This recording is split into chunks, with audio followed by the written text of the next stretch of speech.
Hola y bienvenidos al podcast del Padre JP. Aquí con ustedes el Padre JP. En estos encuentros exploramos ideas que nos vuelan la cabeza para cambiar el mundo y nuestras vidas con la belleza de la verdad.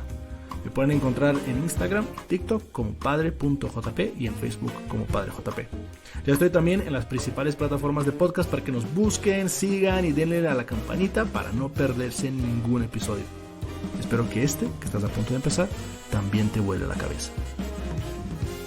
Hola amigos, aquí del podcast de Padre JP. Hoy vamos a empezar una serie que hace mucho tiempo he estado reflexionando, porque son de esas cosas que una y otra vez platicando con mis queridos jóvenes que el Señor me ha encargado, veo que hace falta aclarar y que me las preguntan. O sea, son temas que regresamos una y otra vez. Entonces, esta pequeña serie llamada Autodestrucción o Plenitud, pues tiene la idea justamente de poner un nuevo planteamiento sobre lo que significa el pecado.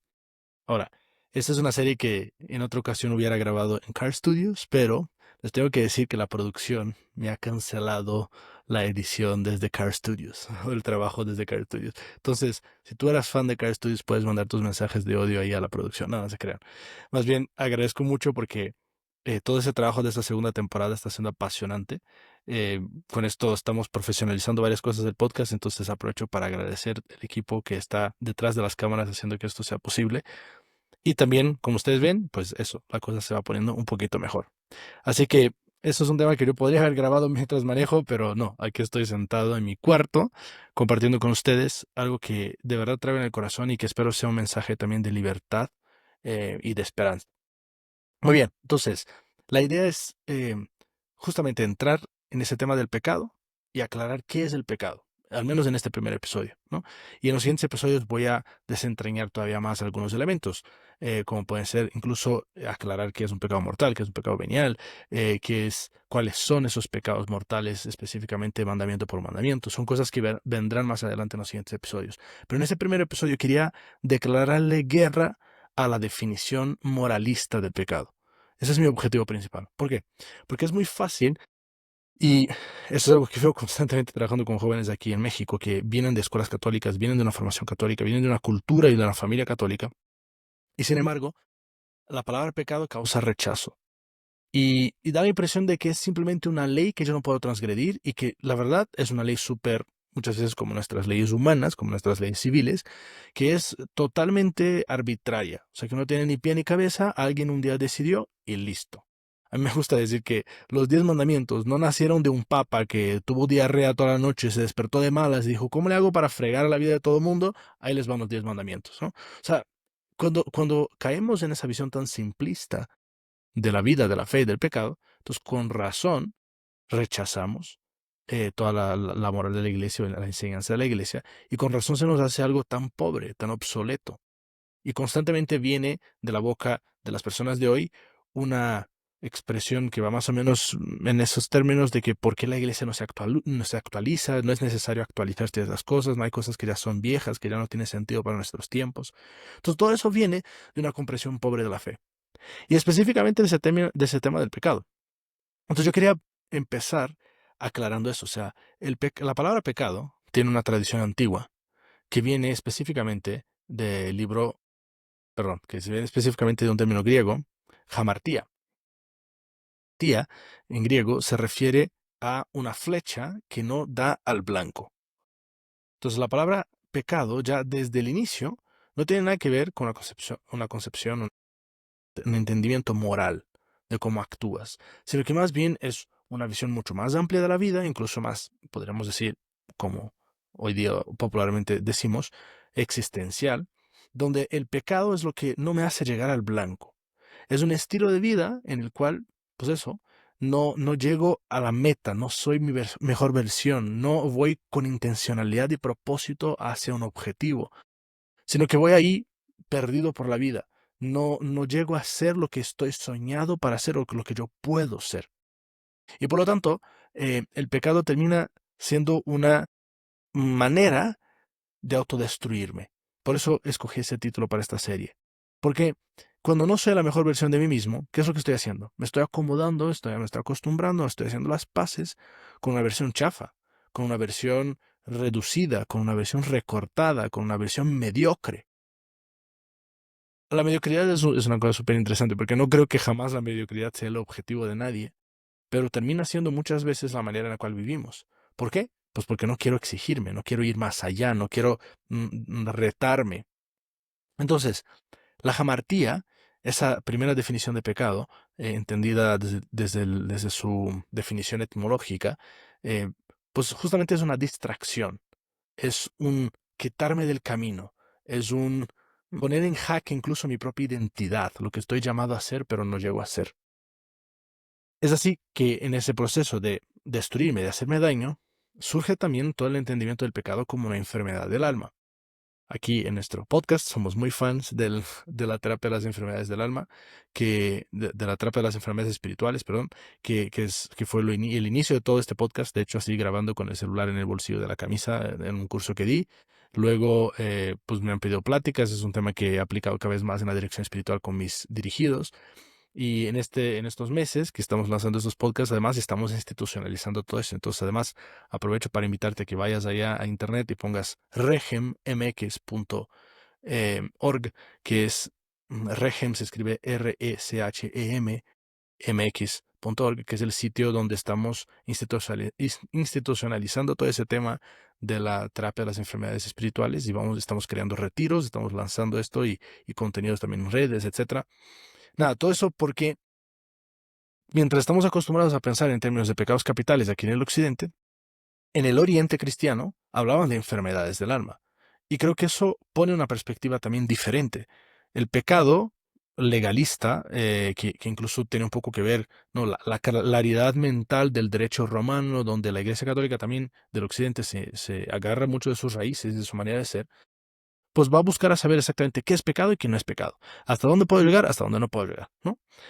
Los orientales, que conviven mucho más con la ambigüedad, con los opuestos, ¿no? con esta capacidad de jugar con las líneas, y no digo en manera negativa, y por orientales no me refiero a los japoneses y coreanos, sino que me refiero al oriente cristiano, es decir, mucho de lo que tiene que ver con Siria, Turquía, Egipto, que son lugares, evidentemente la Tierra Santa, lugares que hablan de las raíces del cristianismo, de los primeros grandes pensadores del cristianismo y que por lo tanto son de un pasado, de un humus cultural, de un ambiente cultural que comparte esas raíces de pensamiento, raíces culturales del Oriente.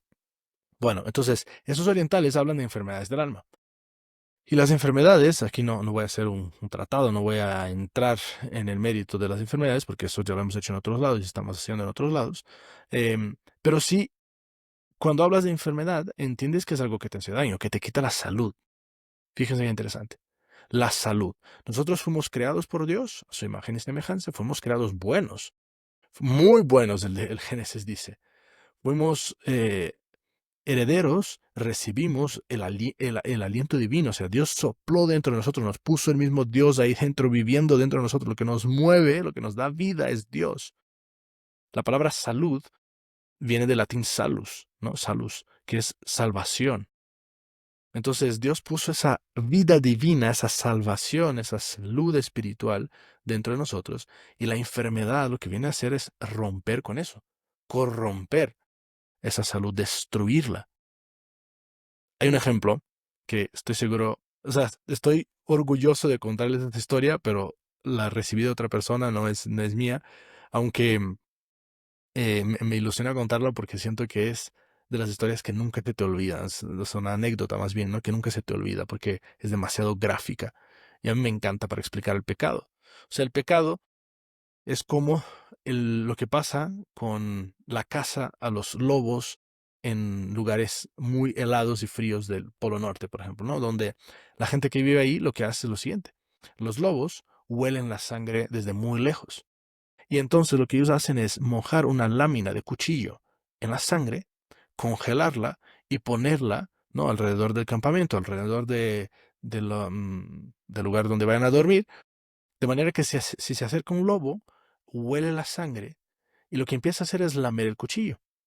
Ahora, el cuchillo al inicio está congelado, entonces poco a poco el lobo va logrando llegar al sabor de la sangre que estaba congelada, Pero en la medida que lo va haciendo, también va lamiendo el cuchillo y se va, por lo tanto, cortando y desangrando. Y en ese proceso va sintiendo el placer de la sangre y sigue lamiendo más, y en la medida que sigue lamiendo más, se sigue desangrando más, hasta que evidentemente se muere.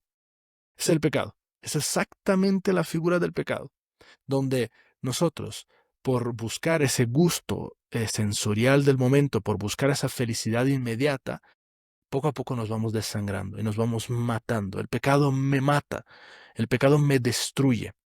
Santo Tomás de Aquino dice algo que a mí me encanta, es Dios odia el pecado porque el pecado hace daño al hombre. Exactamente, es eso lo que nos pasa cuando nosotros aceptamos y abrazamos el pecado, nos hace daño. Y por eso, cuando hablamos de, por ejemplo, de los 10 mandamientos, más que simplemente una ley, y voy a ahondar en ese contraste que estoy haciendo constantemente con el tema de la ley que se transgride, ¿no? Porque cuando el pecado es entendido como una ley que se transgride, se entiende en términos muy humanos, muy civiles.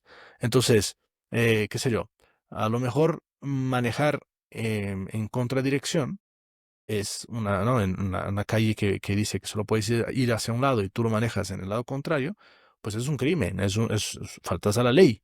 Te pueden castigar, te pueden hacer diversas cosas, te pueden, no sé, no sé, arrestar el coche, dependiendo de la ley del país. En Brasil, por ejemplo, si tú cruzas el semáforo rojo, te pueden quitar la licencia de conducir, ¿no? Entonces, ahora, nosotros como buenos latinos, que nos encanta jugar con el límite, ¿no? Cuando estoy ahí en la tarde, noche, veo el semáforo rojo, la calle está súper vacía, tú como que echas el vistazo, miras bien para asegurar que no haya policía ninguno y cruzas, ¿no? Si alguien te cacha, bueno, hay una pena, pero si nadie te agarra, pues vas libre. Y a veces ese mismo concepto es lo que tenemos del pecado, ¿no? Entonces, básicamente, el pecado es una cosa, pues, o sea, es una ley que no tiene mucho sentido, como el de estar parado ahí en el semáforo rojo en la noche donde la calle está vacía, y cruzo esa línea, ¿no? Cruzo esa línea un poco jugando a ver qué pasa. Si me ven, pues a lo mejor me penalizan, me castigan, pero si no, no pasa nada. Pero al final de cuentas es una ley que no tiene sentido. Estar parado delante de un semáforo rojo en una calle vacía. No es así exactamente lo que es el pecado. El pecado más bien es algo que cuando yo hago, sí va a tener repercusiones conmigo. Por eso los 10 mandamientos no son simplemente una ley que si nadie ve no pasa nada, la puedo transgredir, sino que cada vez que yo rompo un mandamiento me estoy rompiendo a mí, estoy rompiendo mi corazón. Esos mandamientos están escritos dentro de mi corazón. Es lo que muchas veces hablamos incluso de la ley natural, ¿no? Es una profecía que en varios momentos, tanto en Ezequiel 36, Jeremías 31, Dios habla de que va a quitar, va a escribir la ley en nuestros corazones, ¿no? Nos va a dar ese corazón de carne, que va a contener la ley de Dios, donde ya no vamos a tener que ni siquiera instruir a nuestros hermanos porque todos conocerán a Dios, dicen los profetas en varios momentos. Ahora, aunque evidentemente esto solo va a llegar a la plenitud en el cielo, de alguna manera ya es verdad. O sea, nosotros ya tenemos esa ley, tal vez incluso por el hecho de ser creados de imagen y semejanza de Dios, ¿no? Tenemos ya una ley natural escrita en nuestros corazones. De manera que, aunque no esté hablando con un pagano, con un ateo, con un miembro de otra religión, hay cosas que son muy evidentes y que podemos llegar con bastante facilidad a esos acuerdos. Em, por ejemplo, insisto mucho cuando hablo con los jóvenes sobre, incluso cuando hablamos sobre si la verdad es relativa y tal, hablo que, pues, que hay verdades morales que no son relativas, que son objetivas. La, una de ellas que ha estado presente en todas las civilizaciones siempre es no solo la de no matarás, porque también, pero más específicamente no matar al inocente. La vida del justo merece ser defendida y el inocente, pues, debería tener siempre la protección de la ley. Y eso es algo que ha estado, mm, a excepción de algunos casos muy raros, ha estado siempre presente en todos lados. Entonces, todo eso para decir que la ruptura del mandamiento, de la voluntad de Dios, las enseñanzas de la iglesia, no son algo que simplemente como cruzar el semáforo rojo, si no me cache no pasa nada, y es algo sin sentido, algo impuesto, algo construido por la sociedad. No, no, no, es algo que me hace daño a mí. Por ejemplo, cuando uno escucha testimonios de gente que ha cometido crímenes, ¿no? Que ha matado o ha robado, pues a veces te dicen, ¿no? Cosas interesantes como, pues realmente lo más difícil fue la primera vez. Porque ya después que haces la primera vez, como que ya rompiste algo dentro de ti de tal manera que ya no es tan difícil cruzar esa línea otra vez. Pues evidentemente es lo mismo cuando hablamos de sexualidad, ¿no? O sea, lo más difícil es tener tu primera relación. Ya una vez que cruzaste esa línea, ya es mucho más fácil concebir que tengas otras, ¿no? Hablando en términos de tener relaciones sexuales fuera del matrimonio para alguien que traiciona a su esposa o relaciones sexuales previas del matrimonio. O sea, como que sea del sexo casual, lo que tú quieras. O sea, en definitiva, lo difícil es romper esa primera barrera y ya después lo demás viene solo, justamente porque existe una ley natural que te está diciendo, oye, por ahí no es el camino, em, y existe esa instrucción de Dios mostrando cuál sí es el camino. Me gusta mucho hablar de de los 10 mandamientos como el manual de instrucciones de la vida, porque para mí, cuando uno entiende que que realmente lo que está puesto ahí en esos mandamientos es un Dios que me está diciendo, mira, yo quiero que tú seas feliz, yo quiero que tú seas pleno, yo quiero que tú vivas una vida increíble. Para eso te creé al final de cuentas. Te creé para que compartieras todo el gozo que yo tengo como Dios, toda la alegría y la felicidad que yo vivo en la Trinidad. Eso quiero que tú lo experimentes. Y entonces nos deja los mandamientos exactamente para mostrar cuál es el camino, para mostrar por dónde ir, para mostrar de qué manera debemos proceder. Es un poco, y cuando hablamos de manual de instrucciones, además, pues otra vez, ¿no? Apelamos aquí a nuestra experiencia latina, donde cuántas veces nos llega un objeto por Amazon, por Temu, qué sé yo, y tú intentas ahí montarlo, intentas pegarlo en la pared, intentas como puedes, hasta que te das cuenta que no funciona y entonces vas a ver el manual de instrucciones, ¿no? Y en el mejor de los casos todavía es rescatable, pero a veces puede que en el intento ya rompiste este objeto hasta que, bueno, ya ni modo, lees el manual y te das cuenta que ya no hay vuelta atrás. ¿M? Eh, pues a veces nosotros vamos viviendo la vida así también, ¿no? Vamos intentando navegar la vida y sobrevivirla y descubrirla como podamos con nuestras experiencias y nos vamos dando de golpes y pensamos que con los golpes iremos aprendiendo, pero no necesariamente. O sea, puede suceder que incluso sea al revés, que con los golpes nos destrocemos al punto de que pues, hay cosas que ya no hay vuelta atrás, hay cosas que ya no hay reparación, ¿no? Y aquí no estoy hablando en términos de la misericordia de Dios que todo lo puede hacer nuevo, sino que estoy hablando en términos muy legales y prácticos. No, pues es que no reflexioné, manejé borracho, atropellé a una persona. Pues es que eso, qué rollo, ¿no? O sea, puedes terminar en la cárcel, a lo mejor la persona quedó dañada de por vida, o puedes matar a una persona, o sea, matar a una persona que venía contigo en el coche, o sea, imagínense, o sea, qué complicado. Y ahí a eso me refiero de que vamos probando y vamos intentando descubrir la vida como nos venga, y luego te das cuenta de que, oye, no, o sea, sí necesito una instrucción, necesito alguien que me diga por dónde ir, cómo asegurarme de que esta vida que estoy viviendo va a terminar bien. Me encanta decir eso cuando bautizo a los niños. Y les digo a los papás, a los padrinos, de que lo que están haciendo en esa ocasión es entregando a esos hijos todo el fruto, toda la sabiduría de la iglesia, todo ese paquete de experiencias, de certeza de por dónde caminar para tener una buena vida, una vida feliz, una vida plena y una vida además admirable a los ojos de las demás personas porque haces el bien, aportas algo a la sociedad y a los demás. Pues eso es lo que estamos haciendo. ¿Qué reto es tener que educar a un hijo, una hija, con la pretensión o con la soberbia incluso, podríamos llamarle, de que tú tienes todas las respuestas y que podrás mostrarle todos los caminos? Yo me acuerdo cuando mi hermana chica era atea, en algún momento me dijo eso, o sea, qué difícil será educar a mis hijos sin poder tener el respaldo de la religión, ¿no? Y pues es que cuando educas con la religión dices, mira, yo solo tengo 40, 50 años, ¿no? Con un papá, poniendo que era un papá hablando con sus hijos, una mamá, pero esta religión tiene 2000 años y ha probado esto bajo todo tipo de circunstancias, culturas, situaciones de su época y ha funcionado. Entonces, qué paz como papá transmitirte esta sabiduría y decirte, mira, es que si caminas por aquí, te puedo asegurar que tu vida va a ser una vida increíble. Ese es el manual de instrucciones de la vida que Dios nos deja a través del mandamiento. Y el pecado entonces va a ser una ruptura de todo esto, una ruptura de ese manual de instrucciones, una ruptura de mi corazón, una ruptura de la imagen y semejanza de Dios para la cual yo fui creado y soy soñado para actualizarla, para hacerla real en mi vida. es una enfermedad que me hace daño y que me lastima. ¿Lastima en qué sentido? Sobre todo en mi capacidad de amar. Yo creo que esto es clave también entenderlo muy bien. Cuando pecamos, lo que hacemos es optamos por una versión más chafa del amor y de la felicidad. Optamos por una versión que parece, pero no es. Y entonces me voy acostumbrando con lo que parece, pero no es. Y me voy acostumbrando a vivir, a usar mi corazón con límites, con barreras o incluso a oxidarlo, a atrofiarlo, a achicarlo, ¿no?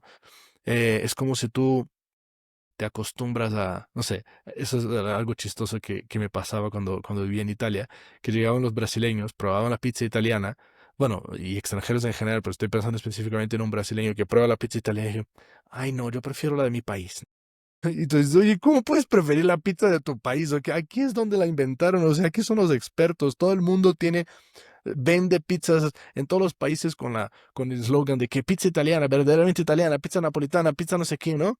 Y tú llegas a experimentar la verdadera pizza y dices, ay, no, no me gusta. Claro, porque te acostumbraste a comer una basura de, no sé, de Domino's ahí, de que, ¿no? Con una masa enorme, con 3 kilos de catsup y Valentina y ni sientes el sabor de la pizza.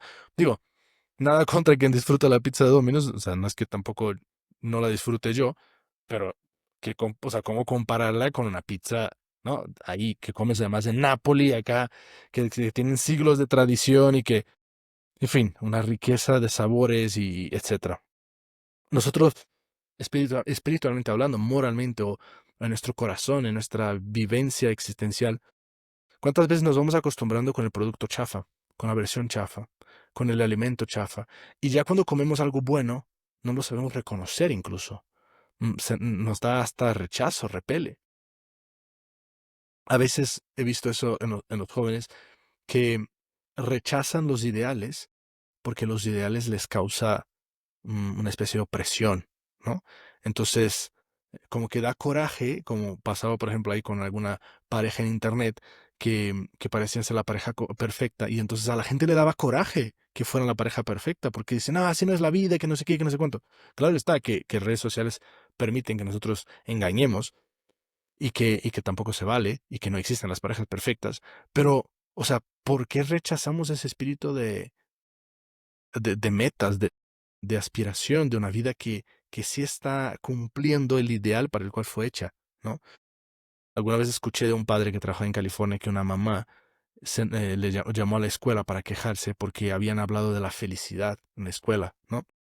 Y la mamá se enojó mucho porque decía, es que están preparando a mi hijo para la frustración y el fracaso porque la felicidad no existe.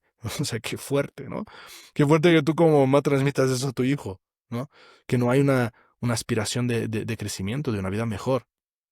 Eh, entonces, es acostumbrarse a la mediocridad, acostumbrarse a lo pequeño, va corrompiendo mi corazón y lo va haciendo cada vez más chico y le va incapacitando de cumplir la misión divina que ha recibido, el encargo divino de amar como Dios ama. Y eso para mí es muy importante hablando de pecado, porque el objetivo de la vida espiritual no es dejar de pecar. El objetivo de la vida espiritual es amar más y amar mejor. O sea, si yo construyo una vida, un trabajo de vida espiritual, incluso un programa de vida, cosa que muchas veces se hace, y no digo que esté mal necesariamente, ¿no? Pero no basta. Un programa de vida, un programa de vida espiritual donde el objetivo de 2025, 2026 va a ser quitar este vicio, quitar este pecado, quitar esta mala actitud o lo que sea que yo tenga. Está bien, porque pues, hay que empezar también por ahí, ¿no? Pero no basta. El objetivo no es dejar de ser lujurioso. El objetivo es aprender a amar con- de una manera como ama Jesús. El objetivo no es dejar de ser perezoso. El objetivo es aprender a amar a través de mis acciones y de mi servicio a los demás. El objetivo no es dejar de ser orgulloso y vanidoso. El objetivo es que mi humildad permita traslucir, mostrar la presencia de Cristo en el mundo. Y entonces, la meta de la vida espiritual es aprender a amar. No es simplemente dejar de pecar. Algo que me pasó curioso cuando estaba haciendo bueno, en inicios con todo ese tema de la terapia de las enfermedades espirituales, es que la gente decía, wow, qué impresionante, así me puedo confesar diferente, ¿no? O sea, y sí, y qué padre que efectivamente puedes descubrir cosas diferentes en tu alma. Pero siempre existe entre la gente más así religiosa, yo digo, y algunos se enojan con esa expresión, pero el mocho pedigrí, ¿no? O sea, el cuate que es así, casi casi que en vez de tener su revista del mundial con las estampitas de los equipos, tiene de los retiros y de las experiencias, ¿ya? Que va coleccionando. O sea, la gente que está muy metida en ese ambiente, a veces puede caer también en el error de tener una especie de gusto, casi casi un masoquismo espiritual, un gusto de descubrir nuevos pecados en su alma, ¿no? Y entonces ahí están en un escrutinio constante de rascarle y moverle y lectura y estudio, porque quiero descubrir qué más hay. Como alguna vez un penitente se me acerca y dice, pues es que están hablando de heridas todo el tiempo. Y en un retiro, y pues yo miro a mi infancia, a mis papás bien, o sea, como que no veo que tenga heridas, como que tal vez ¿qué está pasando en mi alma? ¿No? Y dije, pues tranquilo, o sea, no todo el mundo tiene que tener miles de heridas y todo el mundo, y todo se explica a la luz del pasado y de lo que yo he cometido y bla, bla, bla. No, o sea, puedes estar también bien y venir de una experiencia saludable de vida y qué bueno, una afectividad ordenada, bendito sea Dios, una familia estructurada que te dio identidad, que te dio fe, excelente, qué maravilla, ¿no? Bueno, todo tiene que estar simplemente en esa clave de interpretación. Pero la cosa aquí es, ¿estoy aprendiendo a amar o estoy simplemente luchando por vencer hábitos? ¿Estoy yo degustando encontrar cosas nuevas en mi alma de pecados y estoy obsesionado por vencer pecados? Estoy obsesionado por descubrir pecados, pero no estoy obsesionado por aprender a amar. Porque siempre vamos a seguir pecando. O sea, está equivocada la mentalidad del que proyecta la vida espiritual y el crecimiento espiritual como una desaparición del pecado. Eso no va a suceder. Y no va a suceder por el simple hecho de que somos humanos, que somos tocados, estamos todos tocados por el pecado original. Bienvenido, amigo, a la expulsión del paraíso, donde a ti y a mí nos toca vivir después de que Adán y Eva la regaron. Welcome. O sea, esa es nuestra realidad. Entonces, ¿qué pretensión tan rara es de pensar que no, pues yo voy a eliminar el pecado? No, no, no. O sea, por eso Cristo tiene esa imagen, esa parábola que a mí me encanta, de la cizaña del trigo. Y dice, no corten todavía, esperen, dejen que crezca y cuando ya crezca podemos distinguir la cizaña del trigo. Ahora, ¿por qué es interesante? Porque a veces, con la pretensión de quitar el pecado, también quitamos las cosas buenas de nuestra vida. Un típico engaño, por ejemplo, que hace el demonio en términos del orgullo es de que, para cortar este orgullo, tienes que dejar de hacer el bien, ¿no? Porque cada vez que haces el bien te llenas de vanidad, ¿no? No funciona así. Entonces esa paciencia de saber incluso sobrellevar el mal, o sea, abrazar mi debilidad, abrazar mi pecado, saber, Señor, pues sí soy pecador y que no pasa nada y sigo sirviéndote con lo que pueda, de la manera que pueda, sigo retándome para aprender a amar. Ese es el objetivo.